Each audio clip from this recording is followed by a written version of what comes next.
Bienvenidos seguidores al canal de piezas para 4x4.es.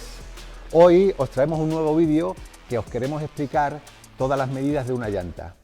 Ahora os vamos a intentar explicar lo mejor posible para que entendáis todas las medidas de una llanta, el diámetro, el ancho o canal, el PCD, este famoso PCD que nadie sabe lo que es, el ET, el offset, el desplazamiento, negativo, positivo, nulo. Ahora voy a coger una llanta y vamos a explicarlo tomando las medidas y para que vosotros lo podáis entender mucho mejor. Por ejemplo, aquí tenemos una llanta de un Jeep Grand Cherokee. Vamos a enseñar cómo se mide el diámetro o círculo de la circunferencia y el ancho o canal de la llanta. Recordar que el ancho y el diámetro de la llanta se miden en pulgadas. Para medir el diámetro de la llanta, la circunferencia, el círculo, como le queráis llamarlo, hay algunas personas que lo ponen así.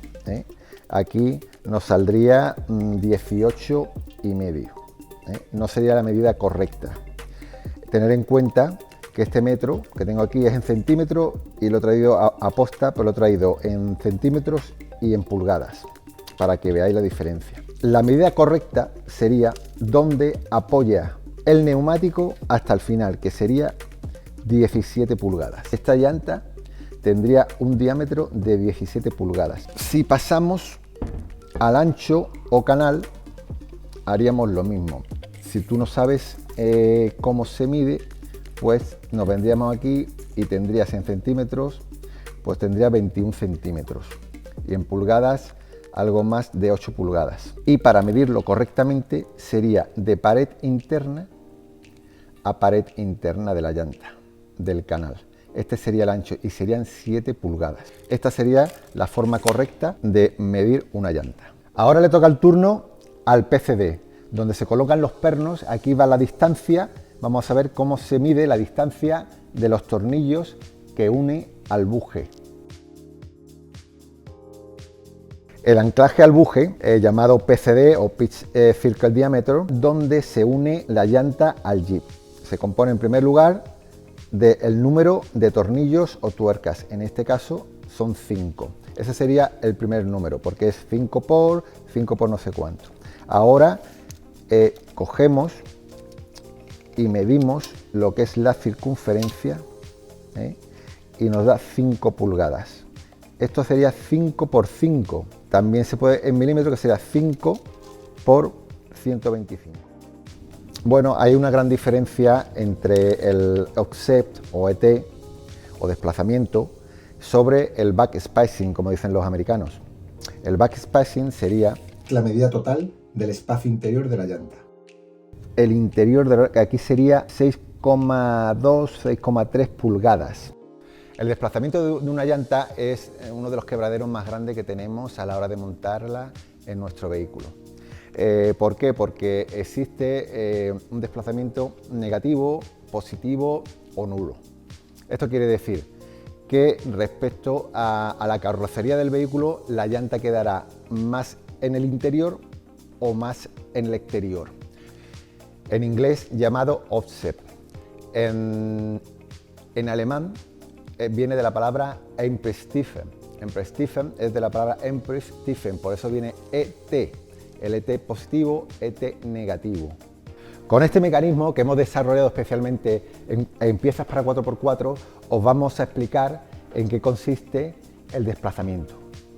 En esta llanta original de Jeep Wrangler os quiero mostrar cuál sería la diferencia entre positivo, nulo y negativo, con los movimientos que os vamos a mostrar.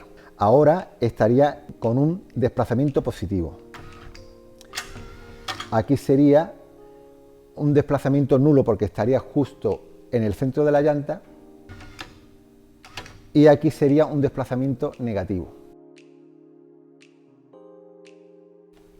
Ahora os vamos a explicar el offset o desplazamiento o el ET positivo, negativo o nulo que pueda tener esta llanta. Aquí, por lo que podemos ver, tiene un desplazamiento muy positivo. Trazando una línea imaginaria en el centro, medimos el interior. Este sería el ancho total. Si nos vamos a la mitad, sería 3,5. Serían 5,8. Bueno, podemos verificar todas estas medidas para que veáis que es correcto, porque hay algunas llantas que traen la numeración por detrás. Vamos a ver si esta la lleva. Aquí podemos ver que tiene 5×8, que sería 50,8 milímetros, 17 en pulgadas, que era el diámetro, y 7 sería el ancho del canal, el ancho de la llanta. La J es el perfil, es la forma del perfil, si es más reforzado o no, es la nomenclatura que viene en forma de J y sería la forma que tiene la talonera para donde va a enganchar el neumático. Hay otros que J, hay una nomenclatura que viene como turismos y hay un doble J, JJ, que viene como todoterreno. Este viene como J porque se puede utilizar como turismo y se puede utilizar como todoterreno porque es un SUV. Esperamos haber resuelto vuestras dudas, espero vuestros comentarios y dadle al like si os ha gustado y nos vemos en el próximo vídeo.